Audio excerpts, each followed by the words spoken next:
Hey everyone, this video is going to be a short little guide on how to, or not how to, but really what add-ons you should be using for your UI to improve your gameplay in arenas specifically. And also just going to touch up on some things that don't make you play better, but make your game look a little bit cleaner. I'll go over some of those add-ons, but yeah. So before we get into that, just gonna pull up my add-on list, scroll through it quickly. If you guys want to have a look at the whole thing, just feel free to rewind, but I'm not gonna waste too much time here. Some people don't want to know exactly which add-on I use for some reason. Well, here it is. So before we get into it, really want to stress that in the year 2022, everyone is using a crap ton of add-ons, everyone's using a crap ton of WeakAuras, and if you're not, you're lagging behind and you're trolling, to be honest with you. You really should be spending the time to making your UI and add-on settings and all that as good as possible. Not only going to make you play better, but it's also going to teach you to be aware of more things in the game that are important to winning the game too.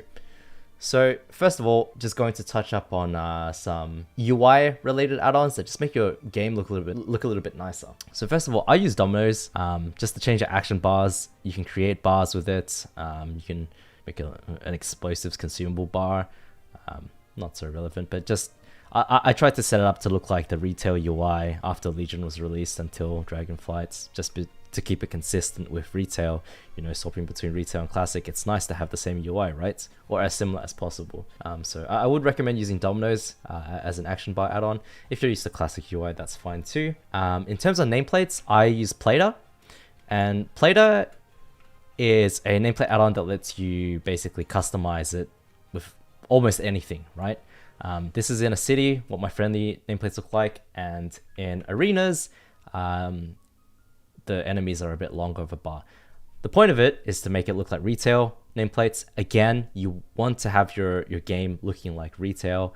If you don't play retail, this isn't really that useful to you, but I don't like to be confused when I'm swapping between the two games. So I use PlateUp. I use a profile that looks like retail's nameplates just to avoid the confusion. Another add-on that's really important, which isn't really like cosmetic related, is details. Reason for that is because you can have a look at a game and analyze how much damage you're doing, how much dispels were done, death log of someone, the amount of interrupts that were done, a whole heap of information that you can look at in details, which might help you to figure out why you lost the game, or see a death log is quite important, to be honest with you. If you lost the game, your healer died, and you can figure out why they died. Maybe you didn't stop a lava burst or something like that. In terms of cosmetics as well, I use an icon replacement pack, which isn't quite an add-on, but I'll talk about that a little bit more. Basically what it does is it replaces every icon in the game, gets rid of that ugly gray shield looking border that Blizzard has by default, and replaces it with a square rounded off black border, which just makes the game look a lot nicer.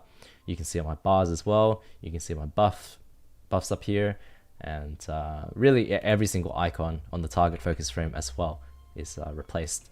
So that's in my Discord, and it's available to everyone. You can help yourself to it. Just join the Discord in the description and go to the UI channel and help yourself out there. And likewise, I also have some textures that are replaced in the game.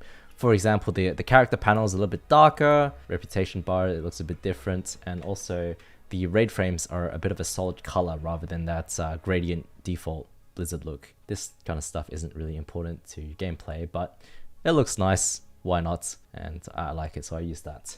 Okay, let's move on to some of the more important arena add-ons. First one I want to touch on is Gladi. You don't have to use Gladi. You can use S Arena if you want, or default frames, but I really would recommend using Gladi because there's so much functionality with it. One of the most important ones is totem pulses. You can actually have a little timer on the enemy tremor nameplate. Basically, tremor totem pulses every 3 seconds to dispel fear. Knowing that, you can Howl of Terror safely, you can fear someone safely, and know you have enough time to actually kill that tremor totem. Very, very OP. Tons of other stuff you can do with Gladi. I mean, it shows shadow sight timers, and it's basically your standard arena frame. Looks very clean, tons of functionality, and also more being added always too. So really recommend using Gladi. I would also recommend Jack's Party cast bars. So my teammate is casting Lava Burst. Obviously, you can also see it in-game on my friendly nameplates, but it is nice to have up on the raid frame as well, which is where it's anchored to. Knowing what your teammates are doing, you know, for example, if you're playing with a mage and they're casting a polymorph, then maybe you can be prepared for that to land and not break it. Examples like that. Tons of little things, but nice add-on to have, even though you can see unfriendly nameplates in-game too. Next one I want to talk about is lose control. I use lose control to track important buffs / debuffs on my teammates. It's also something that you can put on your target and focus frames. So for example, I have sacred cleansing showing on my teammates. So I know if they have some nice RNG when a mage is going for CC or something like that. But also it shows CCs like Fear, Cheap Shot, Kidney Shot with a big icon. You can move it around where you like. I've anchored it to my party frames like this. And this is just nice because let's jump ahead for a moment here. When I see my my Ellie Shaman teammate right here, he's locked out. That's good information to know. And then he gets deep frozen in just a moment here, and I'm ready to devour it because a big icon pops up on my screen to tell me. Might not notice it if it's so small, but yeah, it's helpful in that regard.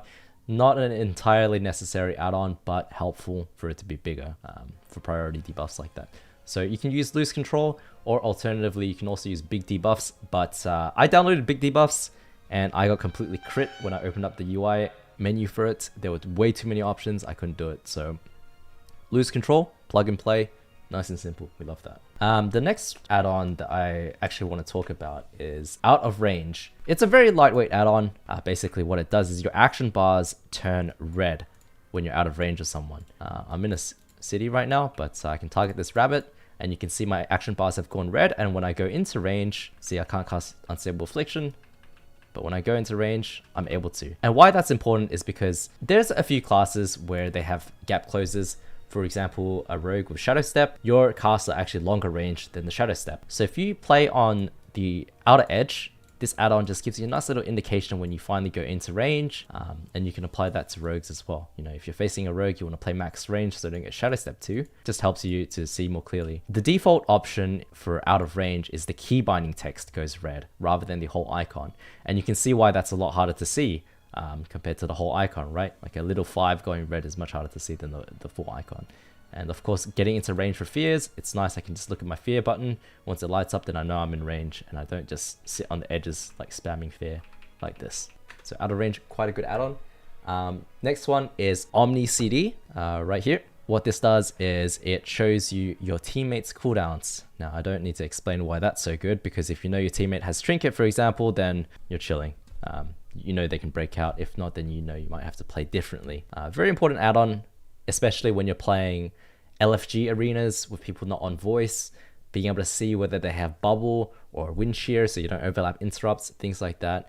Very, very nice add-on. Hard to get used to look at sometimes, but very, very useful. I choose to put it here rather than over the raid frames because I don't have much room. But yeah, you can move around, put it wherever you like. Second last add-on I really want to talk about is Omnibar. Omnibar tracks enemy cooldowns. This is what it looks like. I've got a modified version, but the default version looks it looks something like this.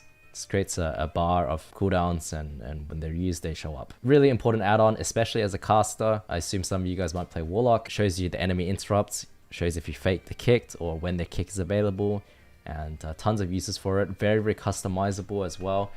What I like to do is create different kinds of columns. For example, we have long cooldowns, and I just put them to the side. Interrupts here, mobility here, CCs in this column, and offensive CDs here, and general CDs in this column. Invaluable add-on, really is probably one of the most important for arenas. Really need to make sure you're using this and customizing it how you like. And lastly, but not least, the best add-on of all time, WeakAuras. You probably know what it is. If you don't know what it is, it's basically an add-on that lets you make add-ons easily to do all sorts of things. You can do almost anything with this add-on. It's absolutely insane. Just going to talk about some of them. This is an alert WeakAura that I have that basically shows Taste of Blood procs when an enemy mage has Fingers of Frost, so I know they're able to deep. I've also configured it to add things like important cooldowns like Innovates, Divine Plea, Elemental Mastery, Shadow Dance, Vanish, things like this. You can do a ton with it, and you can do a ton to customize your UI as well, right?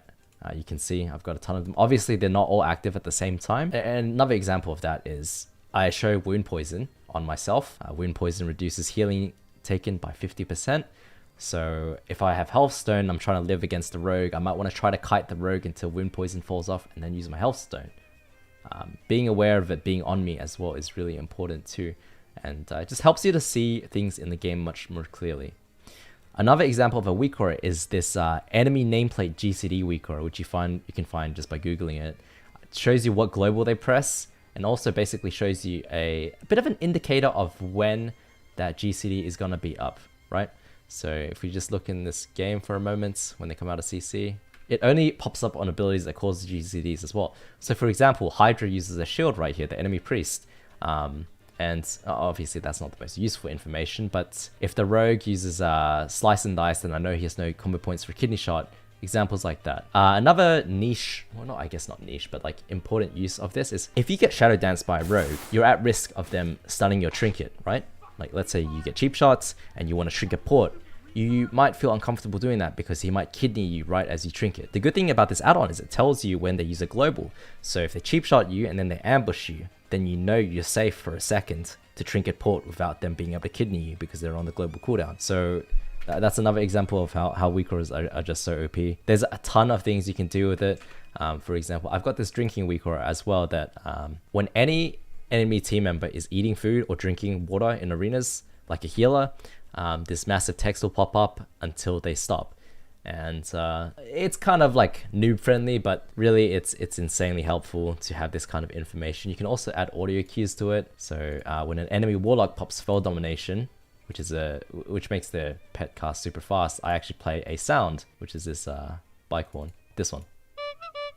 And just having the audio cues like that helps out a ton too. Not gonna go over all of them because there's just simply way too many. I do share my WeakAuras with subs on Twitch, on my Discord, or you can find most of them online, to be honest, but if you want my specific settings, they're available on Discord for my Twitch subs. But yeah, WeakAuras insane add-on. You can do tons of stuff. If you want to know where to find them, either Google or go to this website here, and you basically just search, click TBC or Lich King, and then you can just search for whatever, or really just Googling whatever you're looking for, plus WeakAura at the end will take you to this website and show you one as well. I think I've basically covered everything there is. Just quickly gonna go over and check. Oh, last thing, Nug Totem icons. I use this instead of Gladdy's totem icon replacement because what Gladdy does is it replaces every enemy totem nameplate with an icon. And that's kind of annoying because then trying to click on a totem is kind of impossible. So what this does is it just puts an icon above the totem nameplate. Much easier to see and much easier to click on totems as well with the nameplate present. I think that's it. Yeah, that's basically it. I share a lot of things on my Discord in the UI channel. So if you want to just hop in there, I'll put it in the description and you guys can help yourselves out. Some add-on settings and my WeakAuras are only available to subs on Twitch, keep in mind. But again, you can just Google for WeakAuras and find stuff. But if you want my specific settings, you're welcome to have them if you sub. That's pretty much it. I will likely do some more guides, probably Affliction Lock, Desperate Lock stuff, maybe matchup guides. But also with Dragonflight around the corner, I'm planning to play that and probably going to make some educational content for that too. Anyways, thanks for watching and hopefully this helped. Peace.